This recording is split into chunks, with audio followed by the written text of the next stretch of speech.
Earth signs, tignan po natin kung ano ang mensahe para sa iyo ngayong araw. Keep in mind po na ito ay general reading lamang, so hindi po lahat ay makaka-relate, so be open-minded.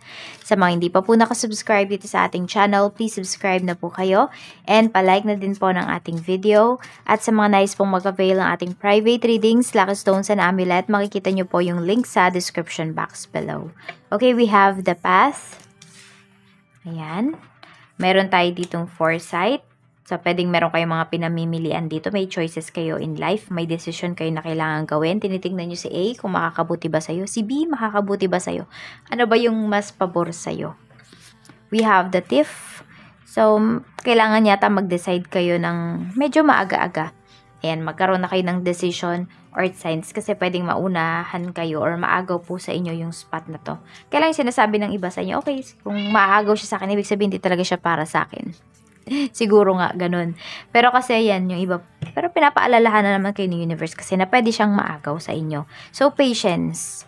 Ayan po. Yun nga yung iba sa inyo, yun nga yung nasa isipan ninyo na kung hindi ibibigay sa inyo, ibig sabihin hindi para sa inyo. Ayan. So, ano naman pala, yung mangyayari dito is accepted nyo naman. Kaya wala naman po kayong magiging problema. So, tignan natin what is the path. Spirit guide, ano po ito? We have initiation. So, ayan yung iba po sa inyo. Nahihirapan kayo na manguna dito. Kasi nga, tinitignan nyo muna kung ano ba yung magiging benefit ninyo dito sa isang bagay na ito. Earth sign. So, which is okay lang naman. Ayan po. So, parang hinahanda nyo din kasi yung inyong sarili. Sa bagay, wala naman kasi, or hindi naman talaga tayo dapat sumabak sa gera na hindi tayo prepared. Hindi ba? So, tignan natin kung ano pa po yung mensahe para sa'yo. What is foresight? We have change in consciousness. Ayun nga, nagiging aware ka na talaga sa mga nangyari sa paligid mo and also sa mga decisions na gagawin mo. So, kasi hindi ka na lang naglalaro.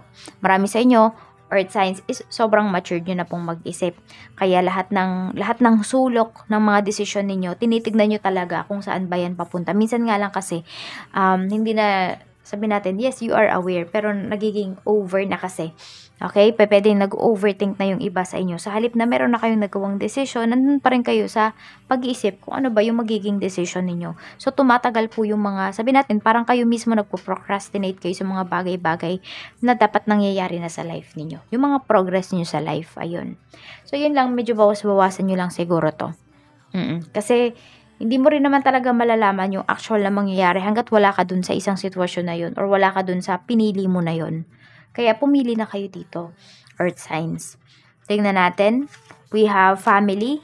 Ayan po, so ingat kayo dito kasi pwedeng may mang-agaw sa family ninyo or could be sa oras ninyo sa inyong pamilya.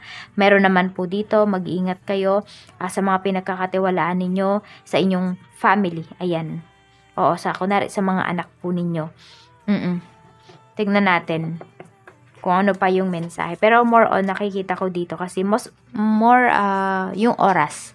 Pwede po na yun yung nananakaw sa family ninyo, yung oras. Kasi pwedeng pares kayong busy ng asawa mo, ganyan. Or kaya naman, basta sobrang busy ninyo, ganyan, na hindi kayo nakapagbigay ng oras sa inyong mga anak or sa inyong pamilya. Tingnan natin what is patience. We have master of a trade, male. Ayan, so mukhang may hinihintay kayo dito na isang decision nga mula sa taong kausap po ninyo. Ayan, pwedeng ito ay regarding business. Okay? So, ayan, kung regarding business to, okay lang naman talaga na pag-aralan po ninyo. Huwag kayo magmadali kasi, patience yung kailangan ninyo dito. So, tingnan natin kung ano pa yung mensahe para sa'yo. Spirit guide, ano pa po yung mensahe natin kay earth signs? Mayroon tayo ditong, I do the best I can. So, ayan naman talaga. Kaya nga po yung karamihan sa inyo is na nagiging over na siya. Diba? Nag-overthink na yung iba sa inyo. In-overanalyze nyo na yung mga bagay-bagay pagdating dito sa life niyo or pagdating sa mga decisions niyo. Which is yun naman yung nakakasama. Kaya kailangan balance lang talaga dito. Yes, ibigay nyo yung best niyo pero balance lang sa mga bagay-bagay. Okay, tignan po natin kung ano pa yung mensahe para sa'yo. Spirit guide, ano pa po ang mensahe natin kay earth signs ngayon? Earth signs, okay, we have the Fool. Pagdating ito sa trabaho, ayan po, so pwedeng, meron dito ay, naiisip nyo talaga na umiba na ng trabaho. Yan. Yung iba sa inyo, yes, na bago na po yung trabaho ninyo. So, yan, parang ine-enjoy nyo lang. Meron naman dito, ay ine-enjoy nyo na lang talaga yung trabaho ninyo, Earth signs, Taurus, Virgo, Capricorn. Kasi nga po, naiisip ninyo na bakit ka magpapaka-stress sa trabaho? Iwan ko na tong trabaho na to. Ayan, yung iba sa inyo decided na kayo na iwan na yung trabaho ninyo. Oo, meron dito. So, pwede po na next year nyo na yan gagawin. Ayan, bumabuelo lang yung iba sa inyo. Pero meron naman po dito, risk taker kayo talaga pagdating sa trabaho. So, meron kasi kayong mga na-receive na mga opportunities or may mga may mga kumakatok sa doors po ninyo na opportunities. So, kayo naman is naku-curious kayo dito kaya gusto ninyong tanggapin. Gusto ninyong itry. Ayan. Gusto niyo pang lumawak yung knowledge ninyo at parang mag-progress pa yung inyong career. Pagdating naman sa negosyo, ayan, we have Page of Cups.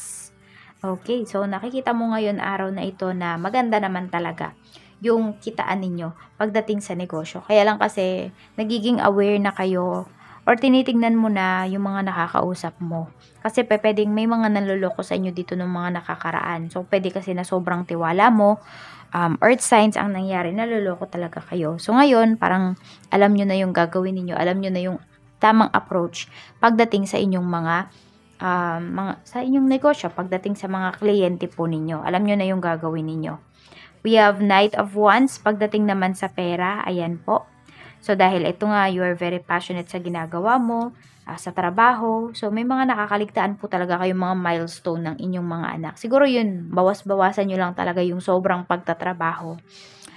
Oo, earth signs. Maglaan po kayo ng time, 'di ba? Kahit sabihin natin day off mo, laan kayo ng time para sa family ninyo para mag-bonding naman po kayo.